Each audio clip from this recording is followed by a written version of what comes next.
मंदिर अब बनने लगा, भगवान रंग चढ़ने लगा, मंदिर जब बन जाएगा सोच न ज्यादा क्या होगा।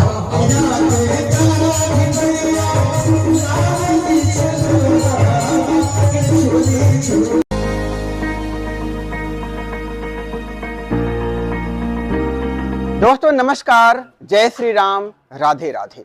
आपके अपने YouTube चैनल भारत दर्शन ब्लॉग पर आपका स्वागत है। दोस्तों रोहतास जिला के नासरीगंज के पास तराव गांव में लक्ष्मी महायज्ञ दिखाने के बाद जो कि 5 मई तक चलेगा, अब हम दरिहट आ चुके हैं। रोहतास जिला का सबसे बड़ा गांव है, आदर्श ग्राम है, सारी फैसिलिटीज यहाँ पर है दोस्तों। और इसके साथ साथ दरिहट एकमात्र ऐसा गाँव है पूरे रोहतास जिला में, पूरे बिहार में, जहां पर यज्ञ के लिए काफी फेमस है, यानी कि इसे यज्ञ भूमि, यज्ञ स्थली भी कहा जाता है। और ऐसी भी मान्यता है कि कोई भी आपदा कहीं भी आ जाए पर दरिहट में किसी प्रकार की कोई आपदा नहीं आती है, बिकॉज ऑफ यहाँ पर रेगुलर यज्ञ होते हैं।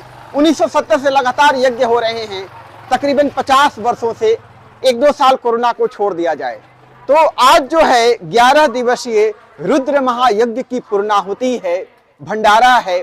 और उसके उपलक्ष्य में आज जो है सांस्कृतिक कार्यक्रम भी होंगे। देश के कोने कोने से प्रसिद्ध गायक यहाँ पर आएंगे, इसरत जहाँ भजन गायिका वो भी आएंगी। तो आज जो प्रोग्राम से आज हम आपको दिखाएंगे भंडारा का और पूर्णाहुति का, और रात में जो सांस्कृतिक कार्यक्रम होगा वो भी हम आपको दिखाएंगे।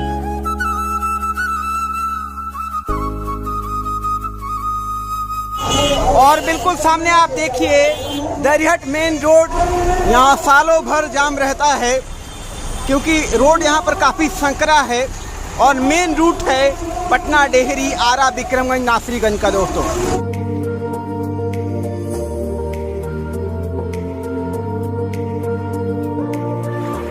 और अब हम पहुँच चुके हैं दरिहट ग्राम यज्ञ स्थली, बिल्कुल सामने आप देख रहे हैं। और दोस्तों बिल्कुल सामने आप देखिए दरिहट यज्ञ में यज्ञ मंडप, यज्ञ मंडप के अंदर का दृश्य आप देख रहे हैं। कई सारे हवन कुंड बने हुए हैं।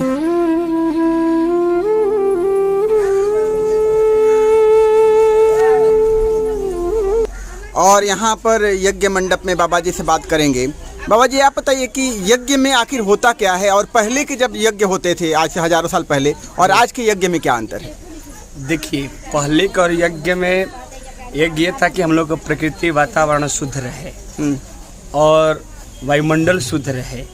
जो हमारी हविष्य पड़ता है उसकी एक मात्रा है, जैसे कहा गया है तिल है, तिल का आधा चावल होता है, उसके आधा जौ होता है, सब उसकी सामग्री मिश्रित में कार्य किया जाता है। यज्ञ करने से नवग्रह आप सुने होंगे कि नवग्रह होते हैं और कई प्रकार की बाधा परेशानियां, जितने अरिष्ट होते हैं, ये हम लोग तो आचार्य हैं, लेकिन जो आयोजन कराता है, जो आयोजक परिवार है, उसकी जिंदगी से सभी अरिष्टों दूर हो जाते हैं।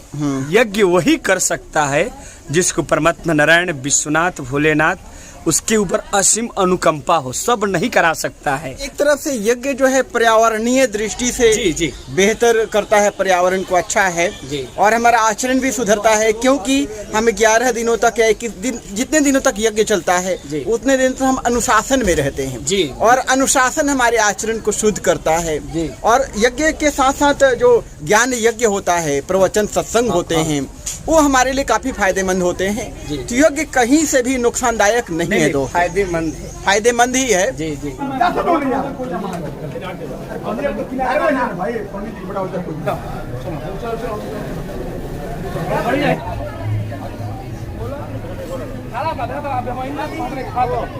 दोस्तों आप देखिए दरिहट रुद्र महायज्ञ में पूर्णाहुति के दिन हजारों श्रद्धालुओं को भंडारा खाते हुए, प्रसाद ग्रहण करते हुए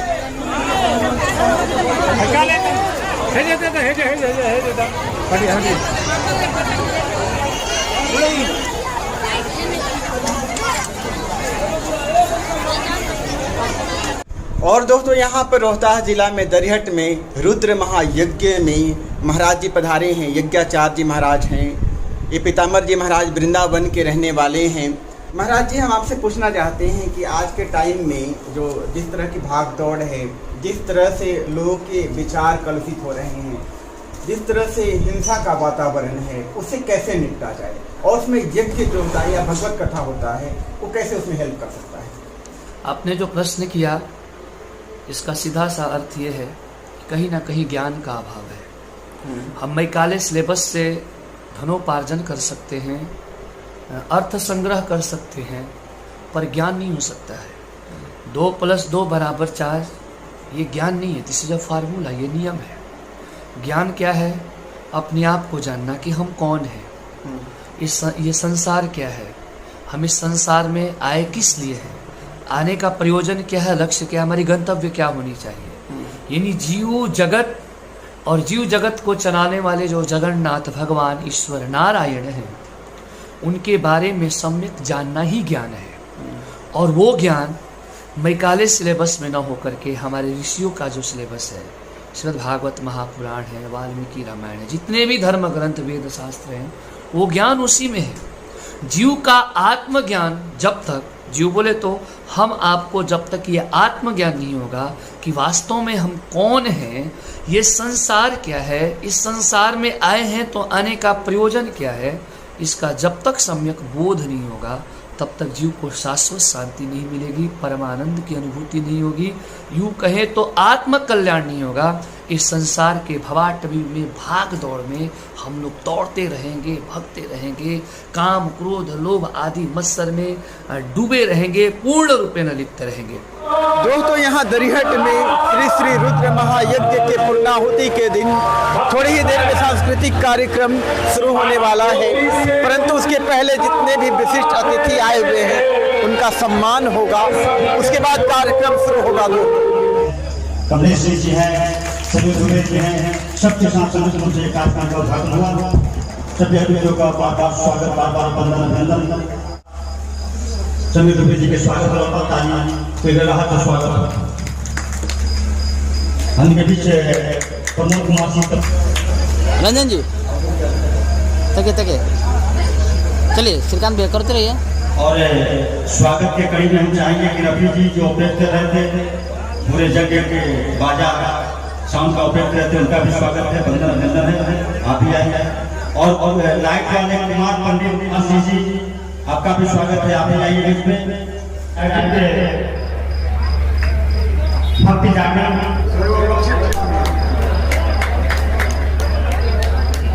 उपस्थित हो चुके हैं इसरत जहां आदरणीय श्री दिलीप सिन्हा जी मंच पर बढ़ते हुए मैं स्वागत करता हूं।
हजारों रुपए के पुरस्कार स्वागत करते हैं आपका।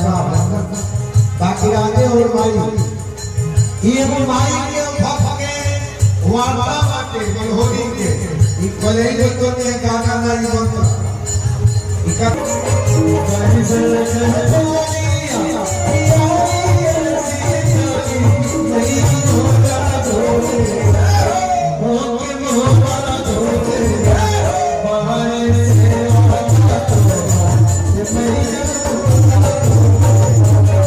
जहां पर दोबारा आए खड़े हो जाए, समझिए कि भोजपुरी आज भी आपका जिंदा है।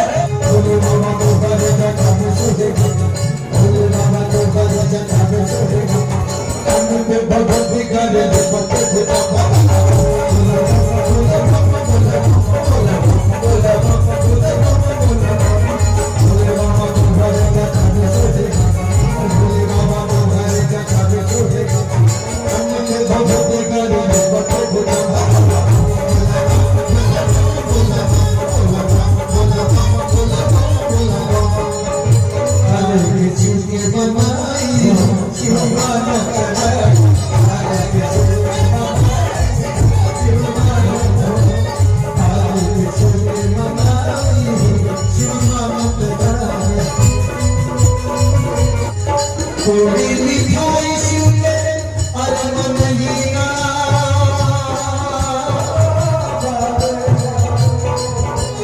थोड़ी मिठाई सुने मन ही ना बारे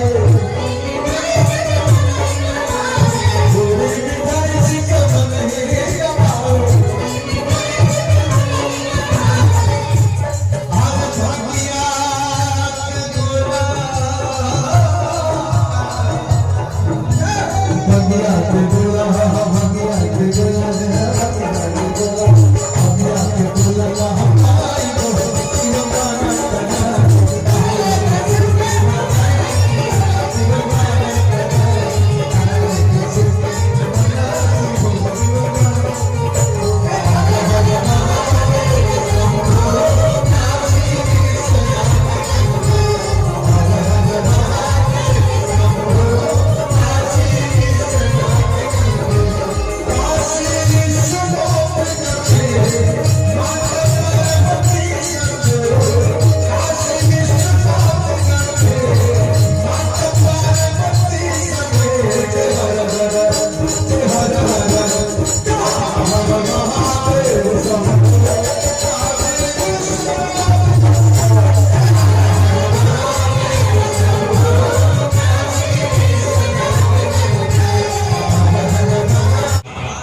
अरे दिल जख्मों पर पट्टी कौन बांधेगा?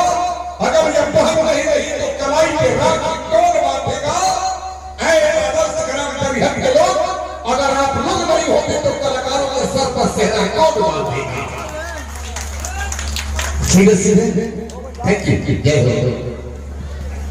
हेलो चेक देखिए अनिल भैया ने बोला कि जज है हमारे बड़े भैया गोपाल राय को पहले भी हमको जज कर चुके हैं और इतने अच्छे मार्क्स दिए भैया ने इस सुरवीर में मुझे विजेता बनने का मौका मिला। भैया का बहुत ही आशीर्वाद रहा और ऐसा नहीं है कि पहले से जानते थे मुझे, लेकिन जब वहाँ मंच में मिले तो बहुत प्यार दिया। बहुत भोजपुरी की आन बान शान है हमारे बड़े भैया गोपाल राय जी। मैं चाहती हूँ जोरदार तालियां और साथ ही साथ हमारे अनिल विश्वास जी जो कि बहुत ही अच्छे घोषक हैं और न सिर्फ बिहार में यूपी में बल्कि तमाम जगहों पर मुंबई में दिल्ली में हर जगह जहाँ पे कार्यक्रम में जाते हैं भैया से मुलाकात होती रहती है। और साथ ही साथ हमारे दिलीप भैया दिलीप सिन्हा जी जिनके माध्यम से आज आपके बीच में आई हूँ और बहुत सारे नाम है मेरे पास, तो मैं सबसे पहले सबका अभिनंदन कर देती हूँ, अभिवादन कर देती हूँ। देखना